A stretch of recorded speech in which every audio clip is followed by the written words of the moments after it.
إياك نعبد وإياك نستعين۔ ترجمہ: ہم تیری ہی عبادت کرتے ہیں اور تجھ ہی سے مدد چاہتے ہیں۔ ایاک نعبد و ایاک نستعین، ہم تیری ہی عبادت کرتے ہیں اور تجھ ہی سے مدد چاہتے ہیں۔ تفسیر صراط الجنان میں اس کی تفسیر کچھ اس طرح ہے۔ اس سے پہلی آیات میں بیان ہوا کہ ہر طرح کی حمد و ثنا کا حقیقی مستحق اللہ تعالیٰ ہے، جو کہ سب جہانوں کا پالنے والا، بہت مہربان اور رحم فرمانے والا ہے۔ اور اس آیت سے بندوں کو سکھایا جا رہا ہے کہ اللہ تعالیٰ کی بارگاہ میں اپنی بندگی کا اظہار یوں کرو کہ اے اللہ عز و جل، ہم صرف تیری ہی عبادت کرتے ہیں، کیونکہ عبادت کا مستحق صرف تو ہی ہے اور تیرے علاوہ اور کوئی اس لائق ہی نہیں کہ اس کی عبادت کی جا سکے، اور حقیقی مدد کرنے والا بھی تو ہی ہے۔ تیری اجازت و مرضی کے بغیر کوئی کسی کی کسی قسم کی ظاہری، باطنی، جسمانی، روحانی، چھوٹی بڑی کوئی مدد نہیں کر سکتا۔ عبادت اور تعظیم میں فرق۔ عبادت کا مفہوم بہت واضح ہے، سمجھنے کے لیے اتنا ہی کافی ہے کہ کسی کو عبادت کے لائق سمجھتے ہوئے اس کی کسی قسم کی تعظیم کرنا عبادت کہلاتا ہے، اور اگر عبادت کے لائق نہ سمجھیں تو وہ محض تعظیم ہوگی، عبادت نہیں کہلائے گی۔ جیسے نماز میں ہاتھ باندھ کر کھڑا ہونا عبادت ہے، لیکن یہی نماز کی طرح ہاتھ باندھ کر کھڑا ہونا استاد، پیر یا ماں باپ کے لیے ہو تو محض تعظیم ہے، عبادت نہیں۔ اور دونوں میں فرق وہی ہے جو ابھی بیان کیا گیا ہے۔ آیت ایاک نعبد سے معلوم ہونے والی اہم باتیں۔ آیت میں جمع کے صیغے ہیں، جیسے ہم تیری ہی عبادت کرتے ہیں۔ اس سے معلوم ہوا کہ نماز جماعت کے ساتھ ادا کرنی چاہیے، اور دوسروں کو بھی عبادت کرنے میں شریک کرنے کا فائدہ یہ ہے کہ گناہ گاروں کی عبادتیں اللہ تعالیٰ کی بارگاہ کے محبوب اور مقبول بندوں کی عبادتوں کے ساتھ جمع ہو کر قبولیت کا درجہ پا لیتی ہیں۔ نیز یہ بھی معلوم ہوا کہ اللہ تعالیٰ کی بارگاہ میں اپنی حاجت عرض کرنے سے پہلے اپنی بندگی کا اظہار کرنا چاہیے۔ امام عبداللہ بن احمد نصفی رحمۃ اللہ تعالی علیہ فرماتے ہیں، عبادت کو مدد طلب کرنے سے پہلے ذکر کیا گیا کیونکہ حاجت طلب کرنے سے پہلے اللہ تعالیٰ کی بارگاہ میں وسیلہ پیش کرنا قبولیت کے زیادہ قریب ہے۔ اللہ تعالیٰ کی بارگاہ میں وسیلہ پیش کرنے کی برکت۔ ہر مسلمان کو چاہیے کہ وہ اللہ تعالیٰ کی بارگاہ میں کسی کا وسیلہ پیش کر کے اپنی حاجات کے لیے دعا کیا کرے، تاکہ اس وسیلے کے صدقے دعا جلد مقبول ہو جائے۔ اور اللہ تعالیٰ کی بارگاہ میں وسیلہ پیش کرنا قرآن و حدیث سے ثابت ہے۔ چنانچہ وسیلے کے بارے میں اللہ تعالیٰ ارشاد فرماتا ہے، يا أيها الذين آمنوا اتقوا الله وابتغوا إليه الوسيلة۔ ترجمہ: اے ایمان والو، اللہ سے ڈرو اور اس کی طرف وسیلہ ڈھونڈو۔ اور سنن ابن ماجہ میں ہے کہ ایک نابینا صحابی بارگاہ رسالت صلی اللہ تعالیٰ علیہ وسلم میں حاضر ہو کر دعا کے طالب ہوئے، تو آپ صلی اللہ تعالیٰ علیہ وسلم نے انہیں اس طرح دعا مانگنے کا حکم دیا، اللهم إني أسألك وأتوجه إليك بمحمد نبي الرحمة يا محمد إني قد توجهت بك إلى ربي في حاجتي هذه لتقضى اللهم فشفعه في۔ اے اللہ عز و جل، میں تجھ سے سوال کرتا ہوں اور تیری طرف نبی رحمت حضرت محمد صلی اللہ تعالیٰ علیہ وسلم کے ساتھ متوجہ ہوتا ہوں۔ اے محمد صلی اللہ تعالیٰ علیہ وسلم، میں نے آپ صلی اللہ تعالیٰ علیہ وسلم کے وسیلے سے اپنے رب عز و جل کی طرف اپنی اس حاجت میں توجہ کی تاکہ میری حاجت پوری کر دی جائے۔ اے اللہ عز و جل، پس تو میرے لیے حضور صلی اللہ تعالیٰ علیہ وسلم کی شفاعت قبول فرما۔ حدیث پاک میں مذکور لفظ یا محمد سے متعلق ضروری وضاحت۔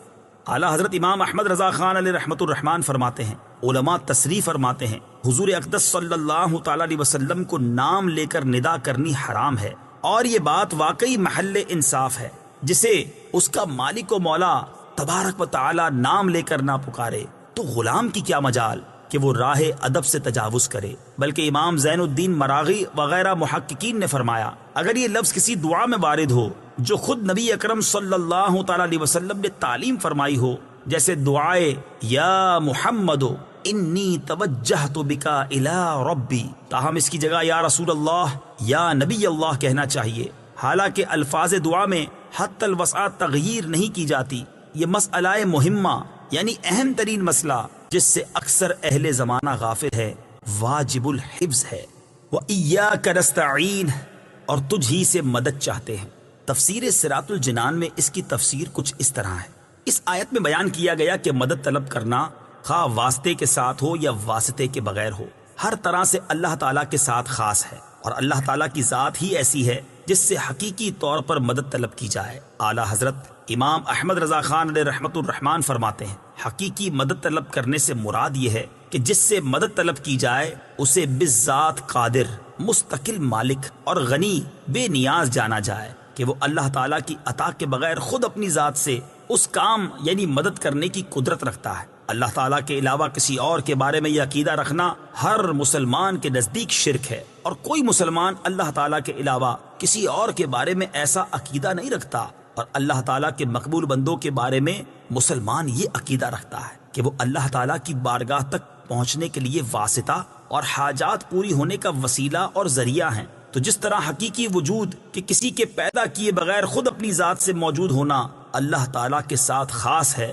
اس کے باوجود کسی کو موجود کہنا اس وقت تک شرک نہیں جب تک وہی حقیقی وجود مراد نہ لیا جائے۔ یوں ہی حقیقی علم کہ کسی کی عطا کے بغیر خود اپنی ذات سے ہو، اور حقیقی تعلیم کہ کسی چیز کی محتاجی کے بغیر از خود کسی کو سکھانا اللہ تعالیٰ کے ساتھ خاص ہے، اس کے باوجود دوسرے کو عالم کہنا یا اس سے علم طلب کرنا اس وقت تک شرک نہیں ہو سکتا جب تک وہی اصلی معنی مقصود نہ ہو۔ تو اسی طرح کسی سے مدد طلب کرنے کا معاملہ ہے کہ اس کا حقیقی معنی اللہ تعالیٰ کے ساتھ خاص ہے، اور وسیلہ و واسطہ کے معنی میں اللہ تعالیٰ کے علاوہ کے لیے ثابت ہے اور حق ہے، بلکہ یہ معنی تو غیر خدا ہی کے لیے خاص ہیں، کیونکہ اللہ تعالیٰ وسیلہ اور واسطہ بننے سے پاک ہے۔ اس سے اوپر کون ہے کہ یہ اس کی طرف وسیلہ ہوگا، اور اس کے سوا حقیقی حاجت روا کون ہے کہ یہ بیچ میں واسطہ بنے گا؟ بد مذہبوں کی طرف سے ہونے والا ایک اعتراض ذکر کر کے اس کے جواب میں فرماتے ہیں، یہ نہیں ہو سکتا کہ خدا سے توسل کر کے اسے کسی کے یہاں وسیلہ اور ذریعہ بنایا جائے۔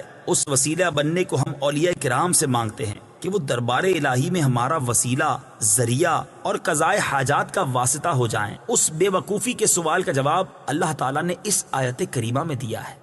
وَلَوْ أَنَّهُمْ إِذ ظَلَمُوا أَنفُسَهُمْ جَاءُوكَ فَاسْتَغْفَرُوا اللَّهَ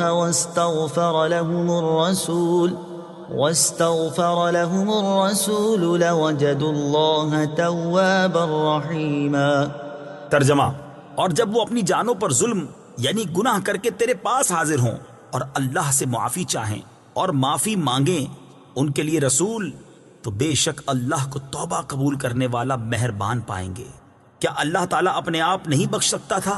پھر کیوں یہ فرمایا کہ اے نبی تیرے پاس حاضر ہوں اور تو اللہ سے ان کی بخشش چاہے تو یہ دولت و نعمت پائیں؟ یہی ہمارا مطلب ہے جو قرآن کی آیت صاف فرما رہی ہے۔ زیر تفسیر آیت کریمہ کے بارے میں مزید تفصیل جاننے کے لیے فتاوی رضویہ کی 21ویں جلد میں موجود اعلیٰ حضرت امام احمد رضا خان علیہ رحمت الرحمان کا رسالہ برکات الامداد لأہل الاستمداد یعنی مدد طلب کرنے والوں کے لیے امداد کی برکتیں، اس کا مطالعہ فرمائیں۔ اللہ تعالیٰ کی عطا سے بندوں کا مدد کرنا اللہ تعالیٰ ہی کا مدد کرنا ہوتا ہے۔ یاد رہے کہ اللہ تعالیٰ اپنے بندوں کو دوسروں کی مدد کرنے کا اختیار دیتا ہے، اور اس اختیار کی بنا پر ان بندوں کا مدد کرنا اللہ تعالیٰ ہی کا مدد کرنا ہوتا ہے۔ جیسے غزوہ بدر میں فرشتوں نے آ کر صحابہ کرام رضی اللہ تعالی عنہم کی مدد کی، لیکن اللہ تعالیٰ نے ارشاد فرمایا وَلَقَدْ نَصَرَكُمُ اللَّهُ بِبَدْرٍ وَأَنْتُمْ أَذِلَّةٌ۔ ترجمہ، اور بے شک اللہ نے بدر میں تمہاری مدد کی جب تم بالکل بے سر و سامان تھے۔ یہاں فرشتوں کی مدد کو اللہ تعالیٰ کی مدد کہا گیا، اس کی وجہ یہی ہے کہ فرشتوں کو مدد کرنے کا اختیار اللہ تعالیٰ کے دینے سے ہے، تو حقیقتاً یہ اللہ تعالیٰ ہی کی مدد ہوئی۔